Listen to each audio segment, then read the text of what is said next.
રાજકોટમાં વરસાદના પગલે મકાન ધરાશયી થવાની ઘટના સામે આવી છે, જેમાં શહેરના હાથીખાના ચોક વિસ્તારમાં આવેલ શેરી નંબર 3માં વર્ષો જૂનો મકાનનો ભાગ ધરાશયી થયો હતો। સ્થાનિકો દ્વારા મહાનગરપાલિકાને જાણ કરવામાં આવતા મહાનગરપાલિકાની ટીમ ઘટના સ્થળે પહોંચી હતી।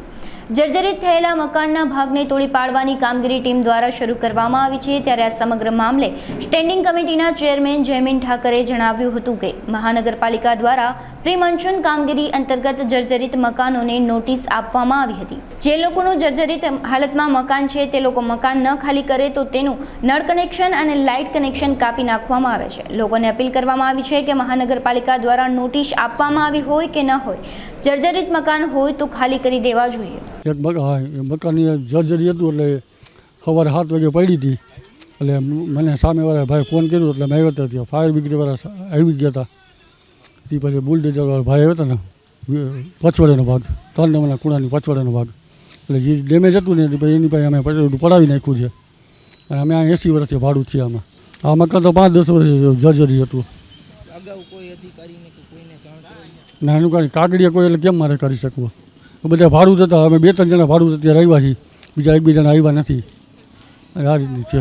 ભૂતપૂર્વ મુખ્યમંત્રી હતા કેશુભાઈ, એના ભાઈનું મકાન છે। આમ તો 80 વર્ષથી હતું, થોડું ઘણું તો હવે અમે 4-5 રિપેર બધું કરાવેલું, પણ પછવાડે ભાગ તો હાવ ડેમેજ હતો જ એમ। રણજીતભાઈ મુંદવા, વોર્ડ નંબર 7ની અંદર આવેલ હાથીખાના વિસ્તાર છે। શેરી નંબર 3ની અંદર જે જર્જરિત દિવાલ હતી પડી, પ્રી મોન્સૂનની કામગીરીની વાત કરી તો હાલમાં રાજકોટની અંદર માત્ર જૂના વિસ્તાર સિવાય જૂના મકાન હવે ક્યાંય છે।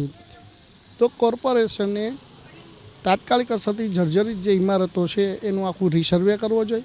સર્વે કરી અધિકારીઓને સૂચના આપવી જોઈએ, જે તે મકાન માલિક છે એને સૂચના આપવી, જેથી કરીને કોઈ પણ નિર્દોષ લોકો નીચે ઊભા હોય અથવા તો દિવાલ ઉપરથી પડે તો કોઈ નિર્દોષ લોકોનો ભોગ ન લેવાઈ જાય। એટલા માટે થઈ કોર્પોરેશને તાત્કાલિક અસરથી કાર્યવાહી કરવી જોઈએ। અને જેટલા મકાન છે એને કદાચ રીડેવલપ કરાવવાના હોય તો રીડેવલપ પણ કરાવવા જોઈએ। અને આની અંદર તાત્કાલિક અસરથી પગલાં લઈ અને જેમ આપણે દુર્ઘટના જોઈએ એવી દુર્ઘટના બીજી વાર ન બને એટલા માટે તાત્કાલિક પગલાં લેવા જોઈએ। મકાન મારા ખ્યાલથી 40 વર્ષ જૂનું તો હશે। જૂના મકાન હવે માત્ર જૂના રાજકોટમાં જ રહ્યા છે, તો તાત્કાલિક અસરથી જૂના મકાનની દિવાલના સર્વે કરવા જોઈએ। કોઈ નહીં, વરસાદને કારણે ભૂતકાળમાં આ શેરીમાં 2 મકાન પહેલાં પડેલા છે અને અત્યારે ફરી એક પડ્યું છે। રાજકોટમાં નગરપાલિકા દ્વારા પ્રી મોન્સૂન કામગીરીની શરૂ કરવામાં આવી, ત્યારે એના ભાગરૂપે રાજકોટમાં જેટલા જર્જરિત મકાનો હતા એ તમામ મકાનોને અમે લોકોએ નોટિસ પણ આપેલી છે। પરંતુ જેનું મકાન જર્જરિત છે એ લોકો ખાલી નથી કરતા। પ્રાઇવેટ પ્રોપર્ટીઝ હોય છે એમાં સરકાર દ્વારા નોટિસ આપવી અને 1 આપવી, 2 આપવી અને ત્રીજી નોટિસ એને એવું એના નળ કનેક્શન, એના લાઇટ કનેક્શન કાપવામાં આવે છે।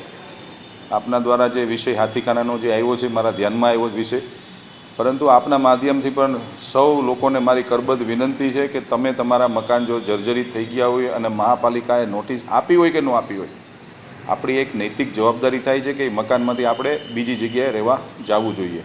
જમીનભાઈ, હાથીખાના જૂનું રાજકોટ કહેવાય છે, ત્યાં અનેક મકાનો જર્જરિત થયા છે, લોકો ખાલી નથી કરતા, મનપા દ્વારા કોઈ કામ 2556 2556 પ્રોપર્ટીઝ રાજકોટના 3 ઝોનની અંદર અમે લોકોએ પહેલાં લોટમાં નોટિસ ઓલરેડી ઇસ્યુ કરી દીધી છે।